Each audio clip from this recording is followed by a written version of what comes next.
I would like to bring up our first panel. So panelists, if you want to come on up while I make the introductions and get yourselves comfortable up here. And if you want to reorder this, feel free if this doesn't quite work for you. But our first session is kindly sponsored by the Aerospace Corporation. So please join me in welcoming our moderator, Wes Furman. Wes is a senior professional staff at Johns Hopkins University Applied Physics Laboratory. Among other things, Wes oversees the Lunar Surface Innovation Initiative, which some of you might be familiar with. Those activities in support of NASA space tech, which include research, technology assessment, and operation of the Lunar Surface Innovation Consortium.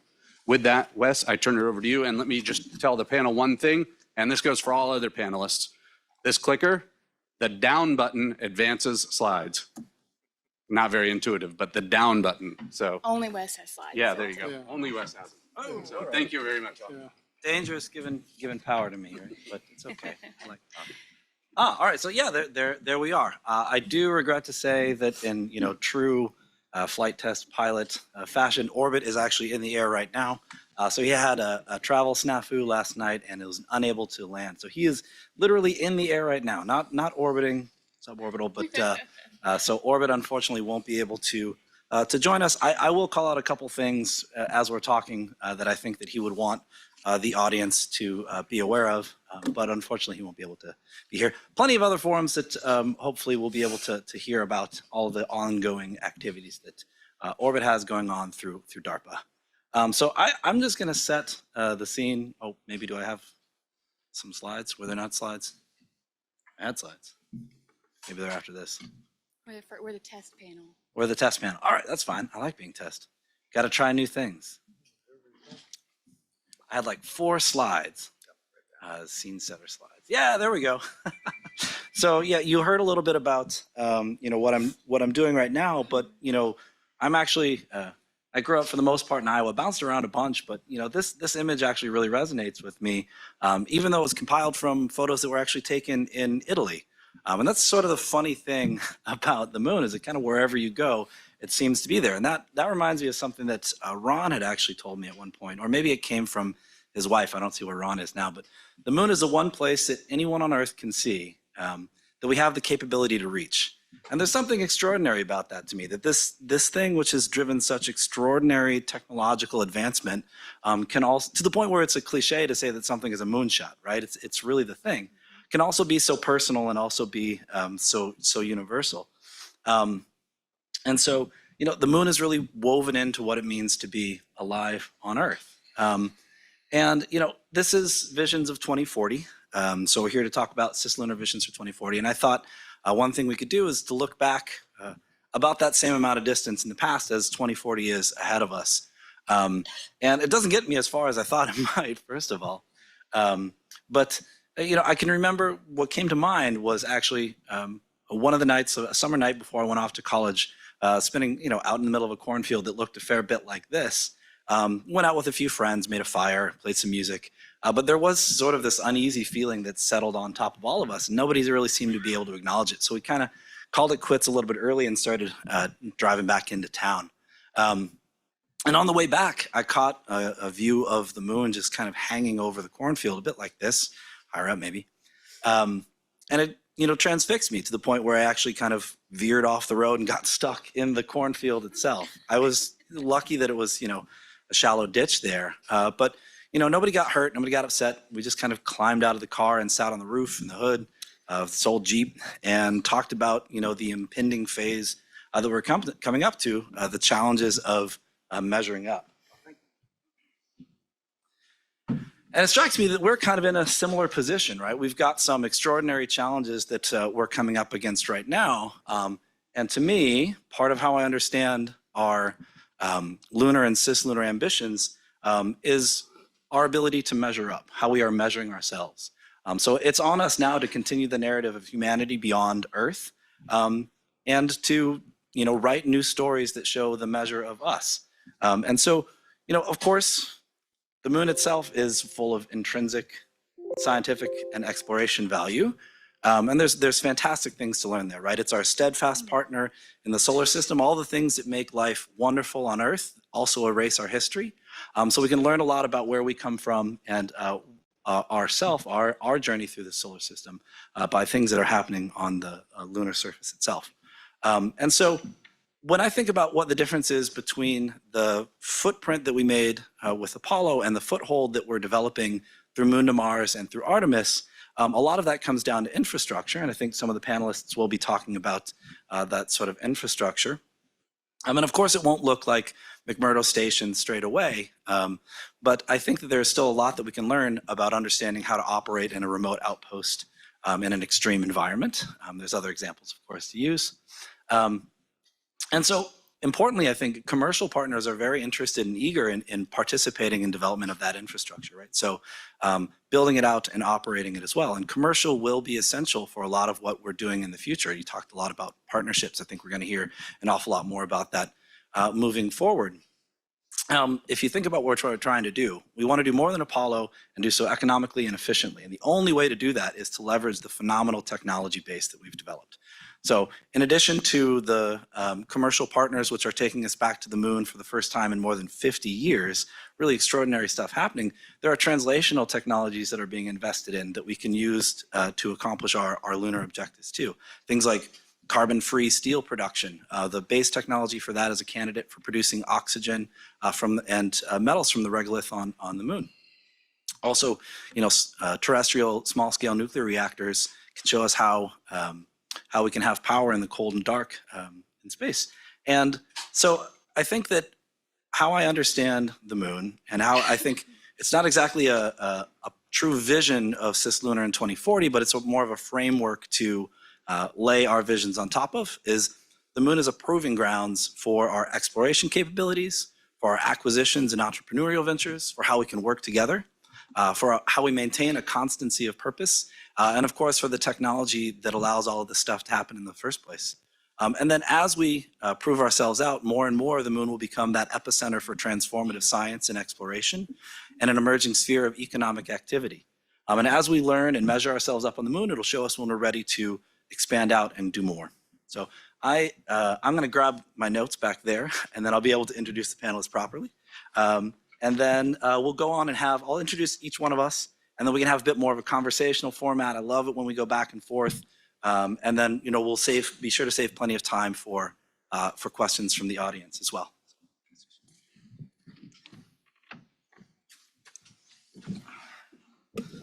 All right, now I'm on the panel. Great. So right over here, we've got Alex McDonald, Chief Economist for NASA. I don't even have to get to my notes too much for this because I can already say, his resume is littered with the sorts of awesome things that you would expect the Chief Economist for NASA would have on it, right? So in addition to having, for someone who's got a PhD from Oxford in the long-run economic history of American space exploration, he's also done a lot of firsts himself, including founding program executive of NASA Emerging Space Office within Office of Chief Technologist, NASA Ames Research Center's first ever research economist, and an inaugural TED Fellow. I'm going to skip over a whole bunch of stuff that you all can just read from Google and ask the panelists if I missed anything that you really care about, just make sure you let people know. I was hoping you might embarrass him a little more. It's not quite red enough. I do like that too. We've got Nikki over there breaking in. Nikki Werkheiser is the Director for Technology Maturation in Space Technology Mission Directorate, Space Tech. Important for our discussion today is that she manages very ambitious tech dev projects across 8 NASA centers with dozens of industry and academic partners. And I think the reason she can do that is because she's passionate about creating novel competitive programs and partnerships across government, industry, academia. I'd have nonprofits too. And I have to say, having worked with Nikki a bit, she's exceptional at navigating the sorts of challenges you might imagine with all those stakeholders looking at her. And Orbit is not here, unfortunately, but I'll say a couple words about Orbit because I think it'll prompt maybe some people to look up things that are interesting and important. So Orbit, though, is not here. He's the DARPA program manager. Many of you may know him from DARPA's lunar-related initiatives such as Luna 10 or Logic or the hot off the presses Shale. There's a new RFI that just dropped last week. Shale stands for 6 Hypotheses for Accelerating the Lunar Economy. And I've got some notes on that too, but I encourage you all to look at that too. You might want to mention his whole name because it'll be hard to Google. oh yeah, Orbit. sorry. Oh my gosh. It was up there before, right? Was it up there? Oh, we've got it. Yeah, we've got it up there. So Michael Orbit Nyack, that's who. Yeah, he's also got a doctorate PhD from UC Santa Cruz as a National Defense Science and Engineering Fellow. He's also got several other graduate degrees, including Earth Science, Aerospace Engineering, Flight Test Engineering. He's a burgeoning sci-fi author. He's in the air right now. We're sad not to have him, but look up some of the interesting things that DARPA is doing in trying to bolster and accelerate that lunar economy. And so then we've got Dennis Paul right over here as well.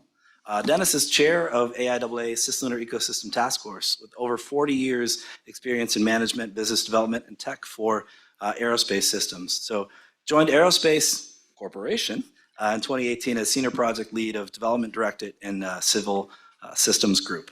But he started all the way back in 1980 at McDonnell Aircraft, where he was a flight test engineer on the FA-18 Hornet. That's some history. Man. Yeah, that's right. See, we got to look back to Put a look year forward. to it, didn't we? That's how we got to do it sometimes. You know, he's also served payload integration end to end for shuttle launches. Worked with Booz Allen Hamilton on space operations for station engineering and integration contract.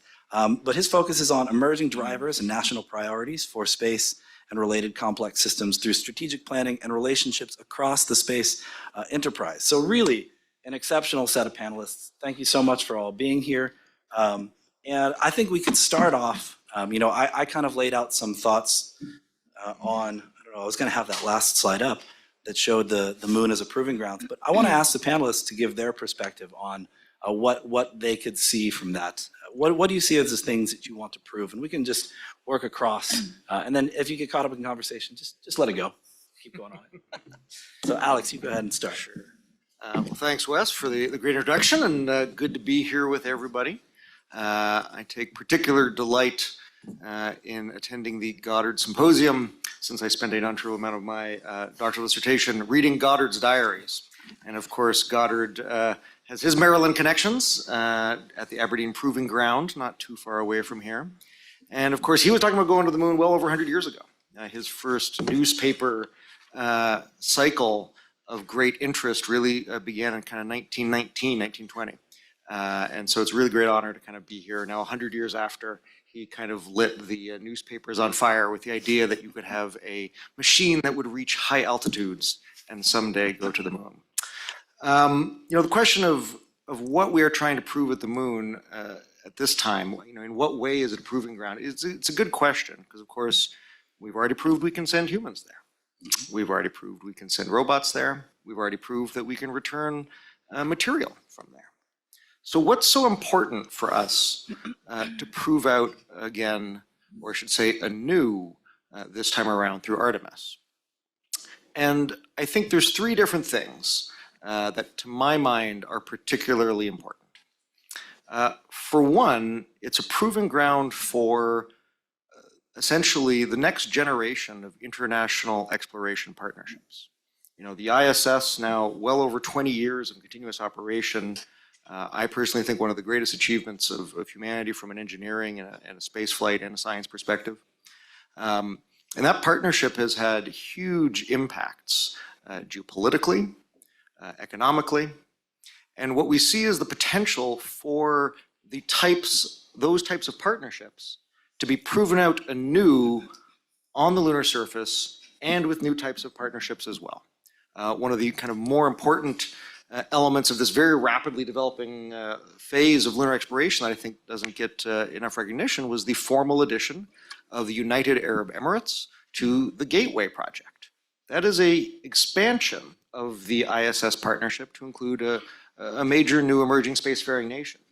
And we expect that type of growth in the partnership to continue. Obviously, we're up to, for me, an almost uncountable number of signatories of the Artemis Accords. It's too hard to keep abreast, but well over 20 at this point. Countries around the world agreeing that we need to abide by the principles of the Outer Space Treaty as we explore. This is all about proving out international partnership going together. This is very important. That is very different than how we went to the moon the first time around. And so that is a new type of integrated activity that we need to prove there.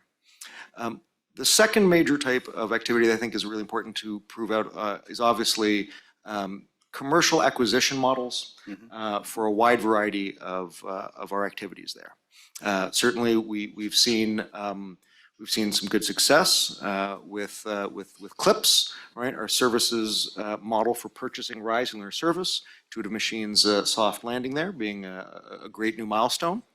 But of course, we're also purchasing the services for delivering our astronauts to the lunar surface as well. That is a major transition for anyone who's been following the commercial space wars at NASA over the last few decades. That we're committed to using commercial services partnerships to deliver astronauts to the lunar surface. That is a major step and something that really does need to be proven out. These are the types of models that I think have the potential to leverage new capital, leverage new capability, and fundamentally leverage competition. That model has been very successful in delivering our astronauts to low Earth orbit, as well as resupplying the ISS with cargo. And we're taking that to the lunar surface. Now, that doesn't mean that necessarily that model is going to be appropriate for everything. One of the ideas that I tend to think personally is that it's going to be very important to have at least some core U.S. government-owned and flagged hardware on the lunar surface, particularly when it comes down to things like habitation modules. And there's a lot of reasons for that we can get into, related from essentially ongoing supervision that the United States is responsible for under the Outer Space Treaty, as well as, frankly, the economics of it. That one of the core reasons we were able to do the COTS program, the Commercial Crew Program, was because we had a national facility, international facility in orbit that we needed to resupply. I think thinking through that model and how it is applicable on the lunar surface is really important, something we need to prove out there as well. And then finally, I'll just say that the other, of course, proving ground is for our exploration capabilities, right? We are going to the moon to learn what we need to learn in order also to go on to Mars. And that's actually also where the gateway comes in as a critical element. Being able to practice the types of split crew operation with a highly elliptical orbit, very similar to what you might have for a first Mars mission, is going to be important. Getting up to kind of 30-day stays on the lunar surface where you do not have the medical facilities that you have here on Earth when we re-land our astronauts. Practicing that is going to be really important. So a proving ground for international partnerships, commercial acquisition models, and of course our exploration capabilities. Excellent. Dennis. Thank you. Very, very insightful setup. I'll go a little different direction. Certainly building on the successes that we've seen over the last 50 or 60 years with NASA's manned spaceflight program, their scientific programs, a wealth of knowledge and information there that not only serves NASA well going forward, but also can be foundational for the commercial businesses to step in and be full partners with NASA as we go forward. And so what we're looking at is how do we live and work in space on a day-to-day business perspective? So how do we close that business case? How do we create that certainty and stability that the business community needs to go into this new environment? Very difficult environment, but it can be done based on the knowledge and expertise that NASA is sharing with the community. So it's really how do we create that business certainty and stability? How do we bring into play investment bonds? How do we bring into play special economic zones? How do we bring into play other financial instruments that fundamentally support those business cases and those business models so that the commercial sector can bring forward the infrastructure? It's interesting, through the task force, we're looking at segment 3, much like NASA is, to get that sustained presence on the moon. Now we're going to take concurrent paths. It's not an or, it's an and, right? NASA's going to stay the course with Artemis. The private sector is looking for opportunities to prove out their service offerings. So think of infrastructure as a service, okay? But you've got to be able to have that business environment that allows the private sector to have some certainty and stability and return on investment. So it's a very positive picture. We have 50+ years of experience and knowledge. We're laying the foundations, right now with a really good framework. There we go. Cislunar economic maturity model pops up. We can come back to that. But these are some of the work that we're doing right now. This is predicated or based upon a capability maturity level model that JPL put together, and we're adapting it through the task force to look at those different business dimensions and where we need to build that certainty and stability. So, food for thought. Nikki? And Nikki. Thank you. Yeah, I'm looking forward to the dialogue back and forth. What I'll say is, when you first, Wes, approached me and mentioned the title of this panel, I just want to share an anecdotal note that it struck me as odd because my first thought was kind of panic Yeah. when you say 2040, because I have a long to-do list, and there's a lot to do between now and then. And I'll just say, Alex referenced Goddard. Talking about going to the moon over 100 years ago. We went to the moon over 50 years ago. Some of our resumes, we have at least 20+, I'm going to be generous, 20+ years of experience, we'll say. And so when I think of 16 years from now, and we're talking about that as the, wow, when we get to 2040, that is ambitious. And when it comes to technology development, we need that kind of catalyst, that kind of prompt. And that is what I'm excited about. As is mentioned here, I appreciate the fact that this panel, I can talk a lot about the actual technologies, but one of my, I'll say, keep me up at night things on my list is having truly novel and just as novel and disruptive partnerships, acquisition models. When you try to, the general public's not going to think of those things, right? That doesn't sound super exciting but it really is kind of the key to success. And figuring out how to leverage each other's mutual strengths, understand and have the same common larger objectives, and know how to work together and have the tools and the mechanisms. We work a ton with our legal, our comm, our procurement is just as important as our technical. So I think it's a really important aspect to talk, and I think it's what makes this so different than what we did in Apollo. A lot of times the general public asks, how is this different, right? Didn't we go to the moon already? Well, first of all, we want to go a lot more places. But I would say what really excites me and what I want to get out of this and would like to also discuss is, I'll call them the if-thens. Having the technologies and the capabilities, as well as the skill sets and the mentality as a nation to think out how we have a strong, robust enough plan and capability to go the places we want to go and do the things we want to do, while also planning for the if-thens. Because I'm going to be quite honest, the most exciting part to me are the things we don't know. And I know we tell our kids that and they think it's just philosophy and talk, but it's the truth. Think about how much we have learned. There are some very fundamental primary principles that I am excited about testing on the moon now, starting with CLIPS. And you can see with our CLIPS model is very ambitious, and it needs to be, and for good reason. And we need that mentality. So I do want to stress it's not only the technical capabilities, but it's the hunger and the agility and the desire to get there and see what the if-thens will be, and then see how we react. Not only for us to go on to Mars, but to create the cislunar ecosystem and to bring these things back to Earth as well. Yeah, and one thing that struck me is that you all kind of teed up several challenges, but I want to hear what you might consider as some of the markers for success. Like you said, there's an if-then, things that we don't know. What are some of the things where you'd say, oh, that's a clear indication that we're on the right path, that things are happening, we're sort of notched up a rung, and we're not going to go back. We're kind of getting there. So I'm curious if you have some thoughts on what those might. Yeah, go, Nikki. I have thoughts. Yeah. So I think a lot of what we talk about, the reason we started the LSIC consortium, and actually I want to give credit, Jim Ryder's here somewhere, I've heard. He is. Where is he? I'm going to embarrass him. Raise That's his so hand hard somewhere. with these lights. LSIC was his idea There he is. to get started. So that was 4 or 5 years ago. He's right in the lights.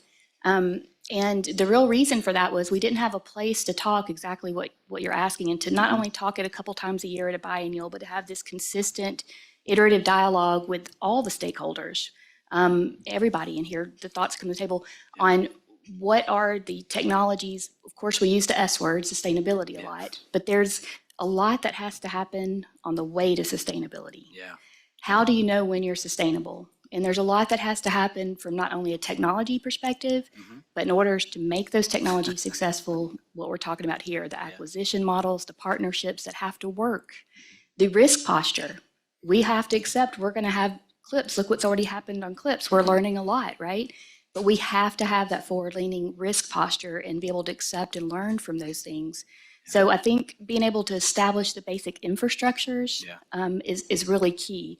No matter what we do or where we go, we have to have power. We have to be able to survive the environments. We have to be able to be mobile.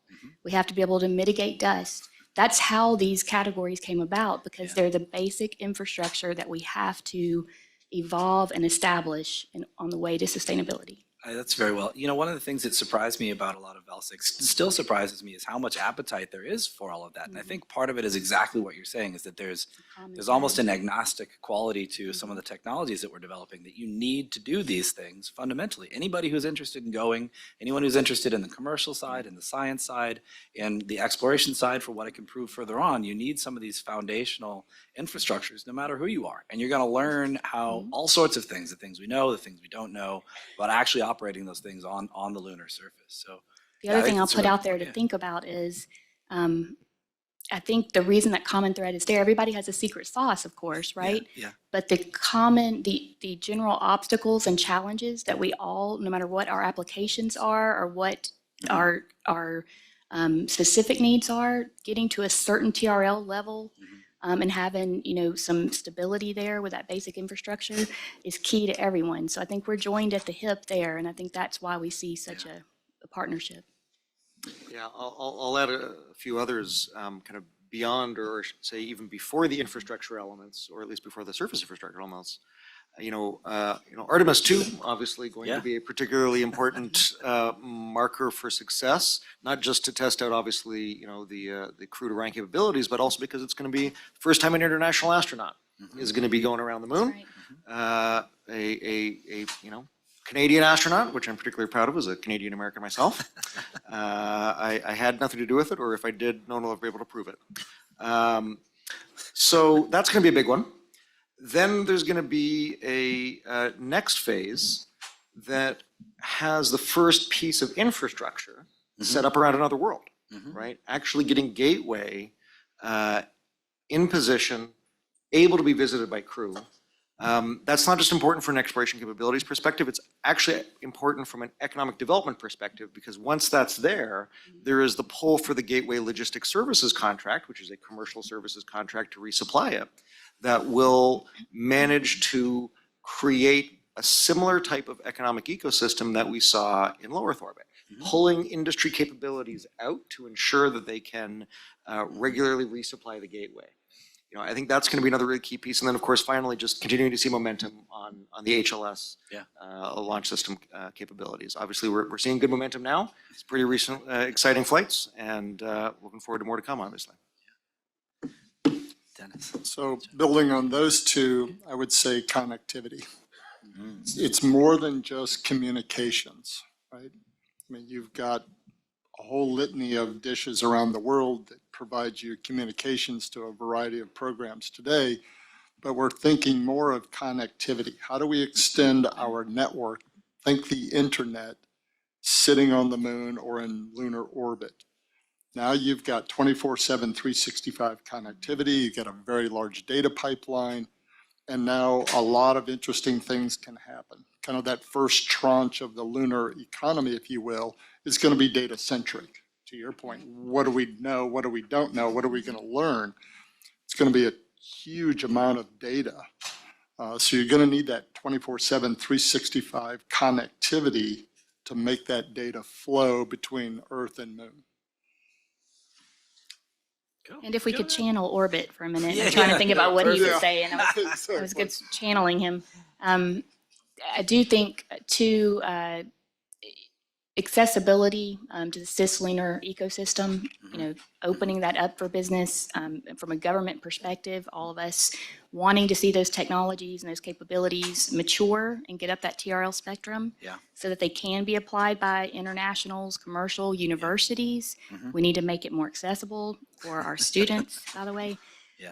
So I think, and that's why, for example, on the DARPA side, they have invested in APL helping to facilitate the interoperability consortium logic, and which ties in too with our NASA LSIC side, because as much as we tried to veer away from interoperability and standards, you can't, because we need that connectivity, and that interoperability is a tangible representation of that. So I'll plug that for Orbit. Yeah, that's good. And, I'd say, just to springboard on that too, often when you're in the thick of it, you don't necessarily see the events that have already happened, that have been some sort of bifurcation or a tipping point that's really moving things along. And so what I try to use as a gauge for that is just, the community itself is sort of an indication of what's the market for this, what's the appetite, what's the motivation that's happening. And there is continued interest in this beyond what I had ever expected in all of these aspects of going back to the moon. And so one of the things that I saw as a really gives me a lot of confidence that we're moving in the right direction is exactly what you were pointing at. It's the coordination across government to achieve this common goal. And yeah, it takes a lot of differential gearing to get NASA and DARPA always to work together in tandem and all moving in the same direction. But I think we're seeing some of the early tendrils that can turn into something real down the line. So that's always been very exciting for me too. I don't know if you have other people have thoughts on that too. I mean, CLIPS is obviously happening right now. Commercial is a part of the ecosystem that we're developing on the moon. Yeah. So the affinity conversation, if I go back to Ascend, listen to Pam Melroy talking about, well, we need an economic version of Artemis Accords. And so that economic affinity is good for our economy and good for our national security writ large. So I really like the Artemis Accords and the fact that you've got such a broad international participation. But now how do we build that economic affinity so that like-minded countries participate and we establish norms that we're used to seeing, legal frameworks that we're used to seeing and we're comfortable with, so that we can continue to build out. And we're at a good spot where we can start taking questions from the audience too. I'll say that it is very hard to see. If folks have their hands raised and are yelling out, I really can't see much of anything. But if we've got some, yeah. I have the microphone. Oh. So, Wes, at the beginning of the panel, you showed the picture of McMurdo Station. Right. Wondering from you all, what do you think are lessons that we can take away? Commercial and norms, right? Those are the two things that I'm wondering about in terms of commercial activity and norms. What do we have to learn from our activity in Antarctica? This is would have been a great spot for Orbit too, because he was actually stationed there as part of what was the program? U.S. Antarctic program, right? Yeah. I think there's a few things to learn. For McMurdo, that is a U.S. government presence, right? And it dates actually, kind of to obviously the Cold War and prior to McMurdo kind of being established as an kind of NSF facility. There were a number of actually military projects that the U.S. was putting there. And that was actually what led to the Antarctic Treaty, was that a number of countries around the world started to see that and became concerned about it and decided that they needed to preserve Antarctica for scientific purposes and for civil purposes. I think that's an interesting lesson to learn there. But also the fact that continuous government support, right? We have a government facility, there's a US flagged facility down there, that has allowed for an enduring presence, right? And I think it's worth noting that as of yet, although of course it's kind of, it's not allowed to have a permanent facility there, right? There's no kind of permanent facility, even in really kind of southern, around southern part of Argentina and Chile there, right? You've got Ushuaia, a lot of tourism comes out of there, so you take your tourist boats, that's one of the ones I took, right? On the old Professor Moltanovsky, which is an old Soviet resupply vessel, and you could go around to different little places, although you weren't allowed to be on the deck when they were resupplying the Russian facility for reasons that might be fairly obvious. So I think there's different models. You can have a permanent facility that is a US flagged facility that allows for enduring presence, allows for a reason for the country to keep going back, allows for national appropriations to be relatively continuous. You can also swap out different contractors. Different contractors have had that Antarctic McMurdo contract that can switch over time to get different types of efficiencies. And then you can also have tourist trips as well at the same time, operated completely independently of that. I think those are some interesting models to think through because there's a number of parallels. I'll add to that. I might take it a little different direction. So it's funny you asked that question. I think Pam Melroy had just arranged, I think coming up next week actually, a briefing on that, and they'd sent out a poll for our questions. And so I'll share some of my thoughts. Wes has heard me say this a lot. My previous role was in space manufacturing, and so I spent a lot of time studying, even on space station or even in really remote Earth locations or for military operations, the whole logistics, maintainability, reliability, those sorts of things. We are still very Earth dependent. We learn a lot from these remote operations, but when we talk about our remote Earth locations or even space station, the logistics and resupply models are extremely Earth dependent still. To me, the biggest game changer that we don't talk about very often, but is a common thread through everything we're going to do, is that the moon is different. We cannot be Earth dependent. We will truly, that crew in our robotic operations will have to be Earth independent. And what we learned on station from things like ECLIS is it was often, when we did the studies ahead of time, the PRAs, it was often things that we didn't expect to go wrong that did, and the big things we worried about didn't happen as much. And even understanding what broke, an electrical board or a valve or a seal. And so I do think just like in school when we wrote papers and they were always compare and what? Contrast, right? So I think comparing the things that are common when you're Earth dependent in terms of those logistics and resupply models, and then what will be very different in looking at how we're going to approach those things, such as, having, on-demand manufacturing capabilities for the things we really, really need. The other aspect of that I'll say is autonomy, robotics, and teleoperations. We are so unbelievably dependent on that working, but somehow when we talk about those things, unless you're really embedded in it, we kind of talk about them like it's magically going to happen, right? We talk about how hard, what ISRU process are we going to use? What excavation tool are we going to use? But the autonomy and robotics or teleoperations aspect of that is so critical. So those are the type of things I would like to talk about and see how far they took those things and then where they kind of went back and defaulted into an Earth-dependent resupply mode would be very interesting. I'm glad you brought that up because exploration, I come from manned space flight, so exploration tends to be man in the loop. Right. What we're looking at in the task force, and we recognize early on, is that the man in the loop breaks the business model. The man is too expensive. And so robotics, autonomy, AI is going to be the first wave, which interestingly enough, I've talked to some people in that field, 400 milliseconds, right? That's the latency. Well, guess where 400 milliseconds puts you? L1 and L2. So when you start looking at that, and then you start looking at the early days of the moon, probably want to think about an infrastructure light approach. Otherwise, we run the risk of landing a lot of mass and having ghost towns. Yeah. Much like we did in the West with the gold rushes and things like that. So that robotics and that AI and that autonomy approach early on is great from a commercial standpoint and helps us work through some commercial architectures that I think fit very well with your emphasis on technologies. And I'll add to that too, just human nature, right? I often think about why, since these are all fundamentally important and we can look around, everybody's shaking their heads because we know it, right?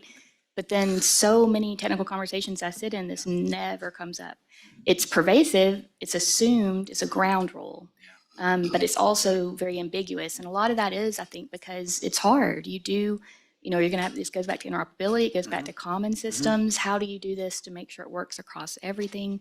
But I think, you know, the exciting part to me is imagine we have to conquer that. Yeah. We have to. We don't have a choice. We are not going to be able to be Earth dependent. Imagine the capabilities, the fact that we have to address that, that will impact not only our space exploration, but technology on Earth. That will truly disrupt. Yeah, it's funny, you know, we all often run the risk of assuming that we know everything and assuming things are going to go right, and all of those maintenance things and the realities of the ongoing process that you need to maintain are very difficult. Now that can drive things in a way that can be very constructive, as Alex was kind of talking about, with like the need for resupply, the need for all of this stuff, and that can actually, you know, provide some stability that's necessary for the broader thing to take off. But we also have to be very wary of over-promising on a lot of this stuff. You know, McMurdo had a nuclear reactor. It was promised to be awesome, great, reduce your resupply, reduce all of that. But the maintenance burden of that was so overwhelming that it had to come down, right? So we need to be thinking about a lot of the things that we think might be edge cases are probably not actually edge cases. And I think the best way to do that, the only way that we'll get to do that with a proper ecosystem of all these things interoperating, international presence, is to start doing a lot of it. This question, I can only see a few people, so forgive me if this Lights. question I Only can't with see. flag lights. Maybe I'll let there's a mic wanderer that can be our eyes. So since the Apollo era, there was a tremendous amount of excitement about the amount of titanium that was suspected to be on the moon or was found on the moon. So in terms of sustainability of the moon activity, clearly mining titanium should be a top priority. But I'm not sure I've heard a lot about this. Is this something that is being discussed at the potential mining opportunities? And also from the economical perspective, how this is going to be handled in an international context, of course, as part of the Artemis agreements? I'll take some of that. You know, so in the fullness of time, we can certainly imagine processing material from other worlds, right? We have the constituent components. The challenge is that the economics of these things are a lot more challenging and unforgiving than I think we give it credit. One of the best studies I can point you to is a study that was done by Stippy for us at NASA a number of years ago on the demand drivers of the cislunar economy. You can Google it online. And they looked at the different potential markets out to 2040, okay? And none of the mining businesses closed. The one that was still a bit questionable was kind of ISRU for propellant, but it's important to note that that itself is not a new source of income, right? That's just a substitute good for bringing your propellant from Earth. So it doesn't actually add any new money into the ecosystem. I think, however, you know, Nikki's program is going to be continuing to fund all of this research for many, many years because it is going to be critical for our long-term future, right? We look at the challenges ahead of us, and we have so many challenges simply to get the capability fielded, to have a long-term sustained presence on the lunar surface at a budget that is a fraction of what it was in Apollo, that we really have to get those basic capabilities in line first. So, you know, as the economist, you know, we are the dismal science, right? We are here to remind folks that, you know, money doesn't grow on trees unless it's apples, in which case they're delicious. But the challenges before us, I think, are not a lot of these businesses that people are most excited about, frankly. The first asteroid mining story was written in the 1890s. And sometimes I like to joke, it's not entirely clear whether we're closer to that story or asteroids actually being mined, because the economics of it are really, really challenging. I do think we're going to have to keep investing in the R&D for it, though. It's actually one of the core reasons for needing to be on the lunar surface is to learn how to process material, to invest in those types of experiments, to do it as part of public-private partnerships. But I do think we need to temper our expectations with regard to in-situ resource utilization. So this is where it can get juicy. Oh, yeah. This is, yeah. I got things too. This is where we might debate a little Someone bit. has to say something for orbit too. Yeah, yeah. Because Just in the new pretend call, Orbit's right? saying Yeah, this so I yeah. don't get in trouble. That's what I'll channel. This is Orbit. Mhm. So fundamentally, at a primary level, I totally agree with the findings, and it's definitely what we see. But what I will also say with working with disruptive technologies, and especially disruptive technologies that do not follow what I would call a normal V, system engineering V, like our on-demand manufacturing type things, and I'll put ISRU in that category too. I think the reason they don't a lot of times is because I think the business and the interest and the motivation and the bottom line case is still there. Back to what you were asking, we are not going to be able to live on the moon without using the resources. That's absurd. I mean, it's just, and especially Mars, we're not going to go onto Mars without knowing how to do that. I will say that through the LSIC, it has really opened my eyes. We have had a lot of participation, and not just out of curiosity, repeat participation from venture capitalists, angel investors, and very non-traditional large type industry, especially in the mining area. Yeah. And when we have talked to them, what they have said is there's a common theme that they feel like the technologies are really there at a tipping point. They know they need that investment, but they think they're there.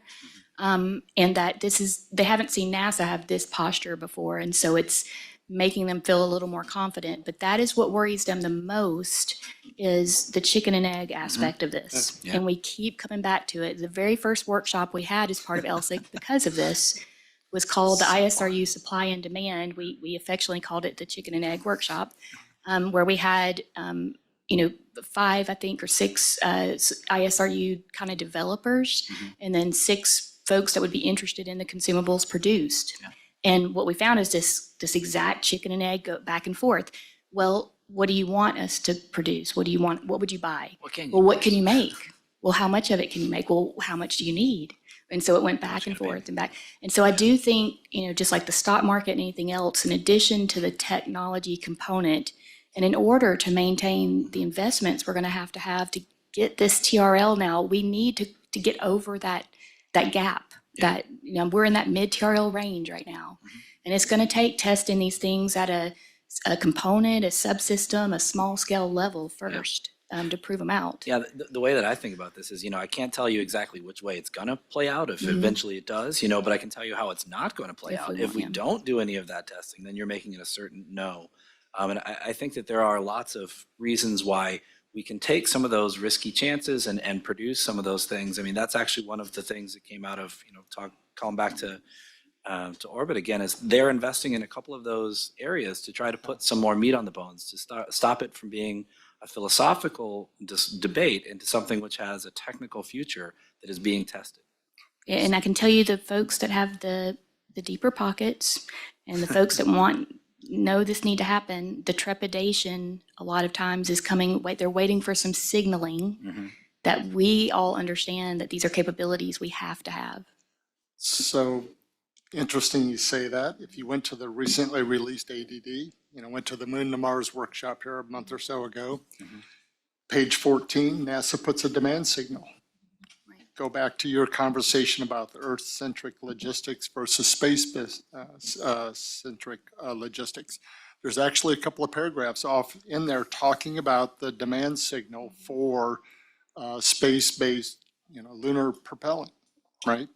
Now, through the task force, to the other end of the spectrum of, that trepidation, we're actually looking at financial enablers that de-risk those investments, that allow them to come forward and take some of those bets.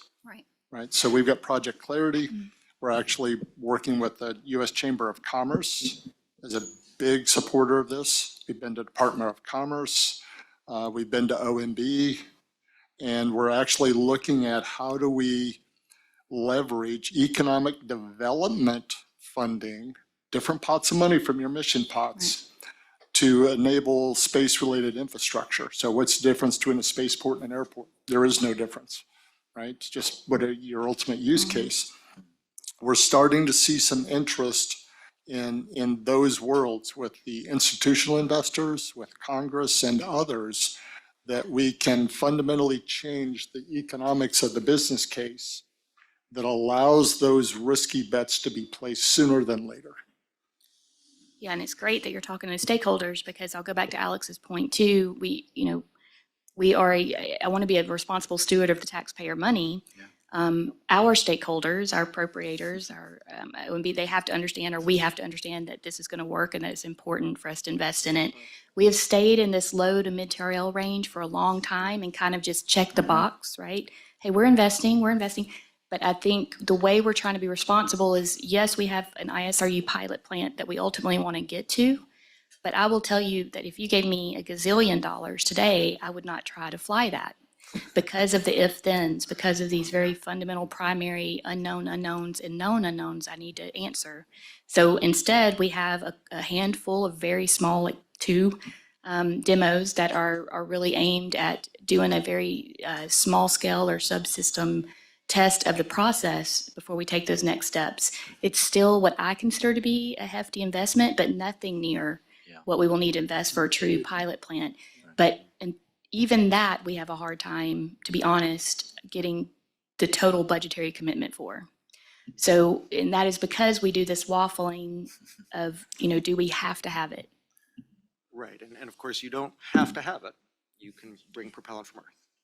The question is, at what time does it turn on to be something that is economical?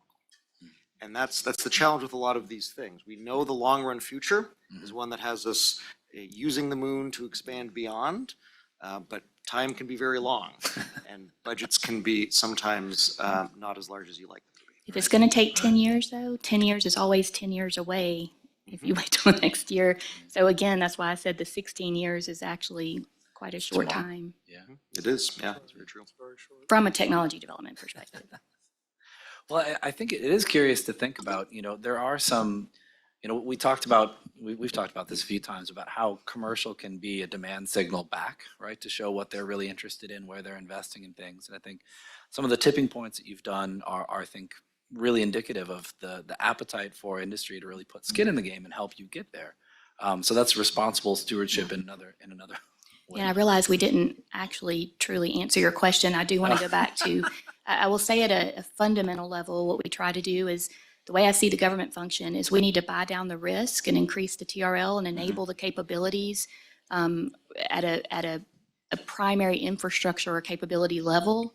And then the applications for that, the government is focused, like if we were going to be a buyer of consumables, we're going to focus on those government use cases. But those technologies that we're enabling to be developed also have very much like you mentioned, the commercial applications or uses. So by investing in that capability and enabling it, I think it still gets you there.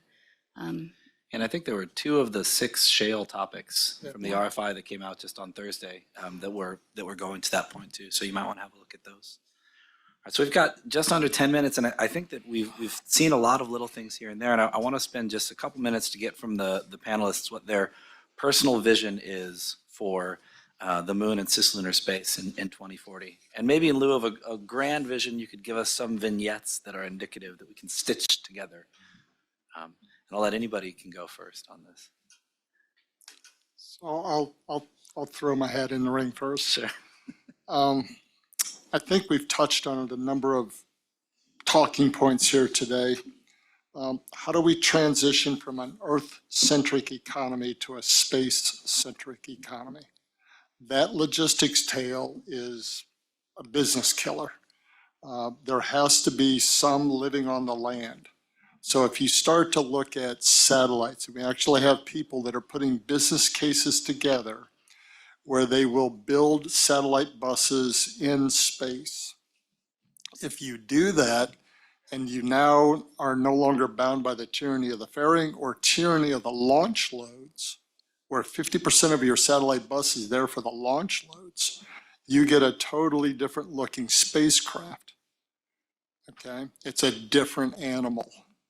And now you have to go back and rebalance your systems between power, thermal, radiation, things like that. But there's people starting to study that problem. So how do we get to a space-centric? Just because the logistics tail coming out of the Earth gravity well is going to be a deal breaker for the business cases. Really, how do we also get to the point where energy, if you look at our industrial revolution, energy is foundational. It's more than just propellant. It's energy at an industrial scale. How do we get to the train schedule, right? Today, we schedule a launch a long time out. It's a one and done type of affair. How do we get that routine mobility on a train schedule, if you will, whether it's launching the low Earth orbit, whether it's a cycler between Earth and the moon, lunar landing? How do we get that routine train schedule so that you get a dependable transportation system? And then back to the comms and the connectivity. Really need to have those three. But at the end of the day, when you look at it, the moon is really an interesting location because we're outside the Earth's gravity well. You're pretty much outside the gravity well. It's a great jumping off point to go out into space. And so instead of focusing on space focused on Earth, let's focus on space looking deeper into space. So it sets up as a really interesting jumping off point, if you will. So first of all, I just want to say you said something I found very interesting. You just said, you talked about the reliable transportation and how we usually do that. But I was thinking of SpaceX in partnership with NASA. And lately I've had several coworkers or friends that have been out in the Cape different times throughout, somebody's there every month and they'll say, oh, gosh, there was a launch when I was there. There was a launch when I was there. There was a launch when I was, and I mean, you look It's at how routine. it's a routine thing, and those routine. have DOD, NASA, international and industry payloads in STEM. So I think that there is some disruption there. There is some momentum. I will say, I'm going to answer it very tactically because again, I know you talked about painting vignettes in 2040, but I'm in let's do business mode. Okay. That's a little over 2 budget cycles, not even two full budget cycles for me. So what gets approved in these budget cycles and getting that technology proven out makes all the difference on if it is just a novel, wow, cool thing I can come here and talk about, or go to school and talk about, or hey, we 3D printed something on the moon, great. Or is it an institutional capability that we can scale up and build into the missions, right? That HLS and that our industry and government base are planning to incorporate into their systems. And I don't have much time for that. So for me, it's achieving that. It's using every single opportunity that we have to do that. But not only using them, creating them in new ways. So just lastly, I'll mention, you mentioned the tipping points. I'll just say our tipping points are not only tipping points from a technology development perspective, but they have really become tipping points in the acquisition and business modeling in ways that we didn't even really expect. And again, I'll thank Jim Ryder for that somewhere out there. He did a lot of work to get it there. But for example, we have a mission IM2 coming up around hopefully November-ish timeframe, where we had put out a call to all the CLIPS IDIQ vendors, there were 14 at the time, for PRIME, our Polar Resources Ice Mining Experiment that has the same drill and mass spec that Viper has. Expecting that one of the missions that had already been awarded would just add that to the mission. Instead, IM put in a very novel proposal. They leaned very far forward and said, you know what, I'll sell the rest of the mass on my own, but for that 40-ish kilogram NASA payload, we'll do a whole mission for you. It ended up working out where subsequent to that and in other areas with totally different people, totally different funding streams, totally different reviewers, we got proposals in on tipping points from Nokia to do LTE comm and from IM for a deployable hopper that they wanted to incorporate in their CLIP systems. Both of those were selected and IM said, guess what? We're putting these on IM2. Along with other things. So through those tipping points and through this novel partnering, we inserted a whole nother CLIPS mission really early in the game. We're hoping to do that with LIFT. I hope everybody's heard about LIFT, the Lunar Infrastructure Foundational Technologies RFI that we put out. We're hoping to follow that up with an RFP for our first ISRU demo. And then of course, DARPA, Our Channel Orbit, is doing Luna 10. We've got the Logic Consortium and the Shell RFI that just came out. So we are trying to create and are very hungry for these opportunities and to get things up there and test it. And I'll just say, in terms of a kind of a personal view, I mean, like Nikki said, 2040 isn't all that far away, right? But I do think we can have the beginnings of a sustained presence in a location, something that at various times we've called kind of Artemis Base Camp. And for me, that's going to look like a core, NASA, U.S. government, habitat module, there to do science, to pursue the peaceful cooperation with other countries who will then have their facilities added to it, around it, commercial facilities, plugging into them, creating an ecosystem, and really building out that type of kind of hopeful future that I think we have a kind of responsibility to live up to, right? And when we went to the moon the first time, we went for all humankind. And I think it's really important that we maintain that, and that we maintain our adherence to the Outer Space Treaty and to the peaceful uses of this new world. That's a great way to sum it up.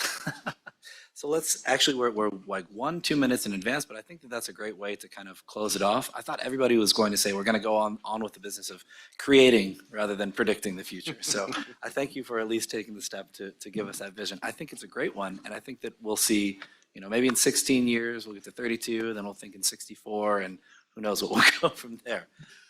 Thank you very much. Thanks to the panel. Thank you again. Good job.